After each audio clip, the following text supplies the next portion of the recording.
Pusat Pelaporan dan Analisis Transaksi Keuangan atau PPATK menemukan ada transaksi keuangan sejumlah kepala daerah di luar negeri dalam bentuk rekening kasino.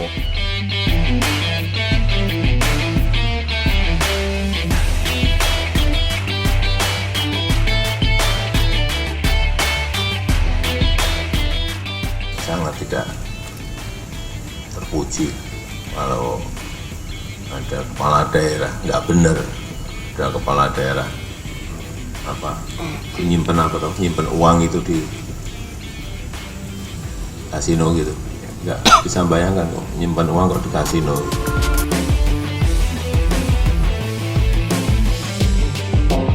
Pada tahun 2019, PPATK mengungkapkan sejumlah kepala daerah yang menyimpan uang puluhan miliar di kasino luar negeri. Seperti yang dikutip oleh CNN Indonesia, Ketua PPATK yang lalu, Ki Agus Ahmad Badarudin, pernah mengatakan bahwa PPATK menelusuri transaksi keuangan beberapa kepala daerah yang diduga melakukan penempatan dana dalam bentuk valuta asing dengan nominal setara 50 miliar rupiah ke rekening kasino di luar negeri.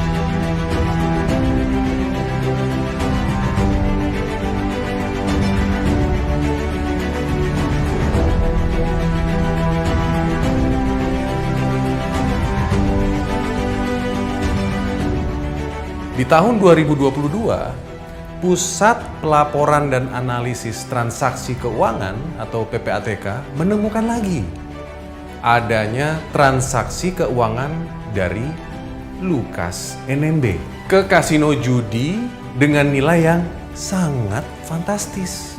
Kepala PPATK saat ini, yaitu Bapak Ivan Yustia Wandana, mengungkapkan proses analisis transaksi keuangan terhadap Gubernur Papua itu sudah dilakukan sejak tahun 2017 silam.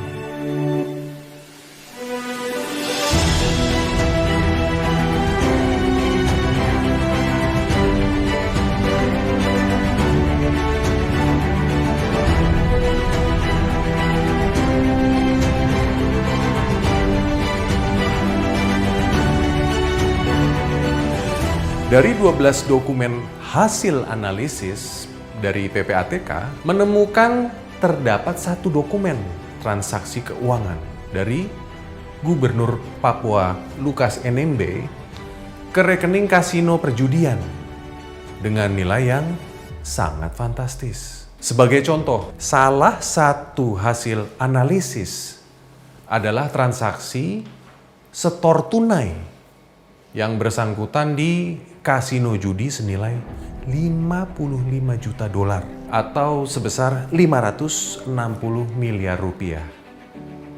Itu setoran tunai dilakukan dalam periode tertentu, kata Kepala PPATK saat ini, Bapak Ivan. Kalau kita bicara kepala daerah dan kasino, guys, mengingatkan kita pada Bang Ali Sadikin, yaitu mantan Gubernur DKI Jakarta tahun 1966 hingga 1977. Beliau mengeluarkan kebijakan yang kontroversial, guys, yaitu dengan melegalkan judi, memajakinya untuk dana pembangunan di DKI Jakarta.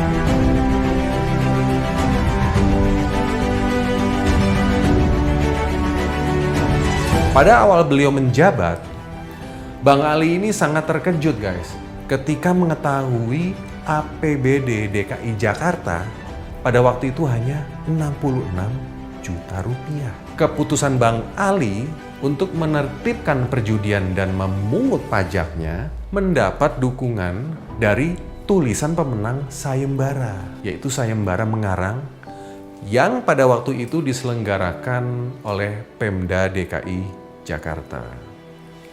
Nah, pada waktu itu sedang ada lomba mengarang dalam rangka memperingati ulang tahun ke-440 tahun DKI Jakarta. Dengan tema mengatasi problematika pendidikan SD di ibu kota Jakarta. Pada waktu itu tanggal 14 Agustus 1967. Seperti yang dikutip oleh Historia, pemenang pertama sayembara itu adalah Kristianto Wibisono, yaitu wartawan harian Kami. Dia kelak menjadi pengamat ekonomi kondang, guys. Kata Kristianto Wibisono, saya mengusulkan lokalisasi perjudian sebagai sumber pembiayaan inkonvensional di dalam tulisan di harian Kami. Tulisan itu memenangkan hadiah pertama. Dan usul saya dilaksanakan langsung, ujar Kristianto Wibisono. Dalam tulisannya di buku Empu Ali Sadikin 80 tahun. Pada 26 Juli 1967, Bang Ali mengeluarkan surat keputusan melarang perjudian gelap di wilayah DKI Jakarta. Lalu 2 bulan kemudian dia meresmikan kasino pertama di Petak 9, nomor 52, Jakarta. Dengan pelaksana adalah Atang Latif dan pemodalnya adalah Dadi Dharma. Dadi Dharma itu adalah ayah dari Yan Darmadi. Kebijakan Bang Ali Sadikin untuk melegalkan judi ditentang banyak orang, guys. Dengan melegalkan judi, Bang Ali juga dapat mencegah para penjudi pergi ke luar negeri. Bang Ali mengatakan begini, judi ini saya atur hanya untuk kalangan tertentu. Saya pikir, untuk apa mereka menghambur-hamburkan uang di Makau? Lebih baik untuk pembangunan di Jakarta saja, kata Bang Ali Sadikin. Di dalam biografinya Bang Ali Demi Jakarta 1966-1977, karya Ramadan KH. Bang Ali Sadikin mengklaim telah membangun kurang lebih 2.400 gedung sekolah dan lebih dari 1.200 km jalan raya, memperbaiki kampung-kampung, membina pusat kesehatan, masjid dan juga penghijauan. Kata Bang Ali, sebagiannya adalah hasil dari judi. Di awal menjabat sebagai Gubernur DKI Jakarta, beliau hanya memiliki APBD sebesar 66 juta rupiah. Lalu Bang Ali berhasil meningkatkan diantaranya dengan pajak judi. 11 tahun kemudian, dia meninggalkan APBD kepada penggantinya, yaitu Bapak Cokro Pranolo, sebesar kurang lebih 116 miliar rupiah. Nah, guys, itu dia. Ada kepala daerah yang menyimpan uang di kasino, sedangkan mantan Gubernur DKI Jakarta malah memungut pajak kasino untuk pembangunan di Jakarta. Itulah dia, the one and only Bang Ali Sadikin.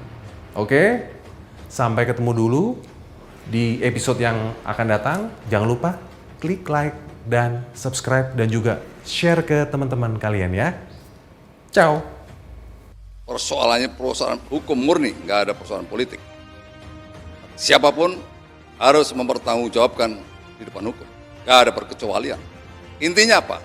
Intinya bahwa negara ini, pemerintah ini, Presiden Jokowi, Pak Jokowi telah menggelontorkan luar biasa keuangan untuk Papua. Untuk apa? Untuk kesejahteraan. Agar apa? Agar segera terjadi pemerataan dan keadilan di sana.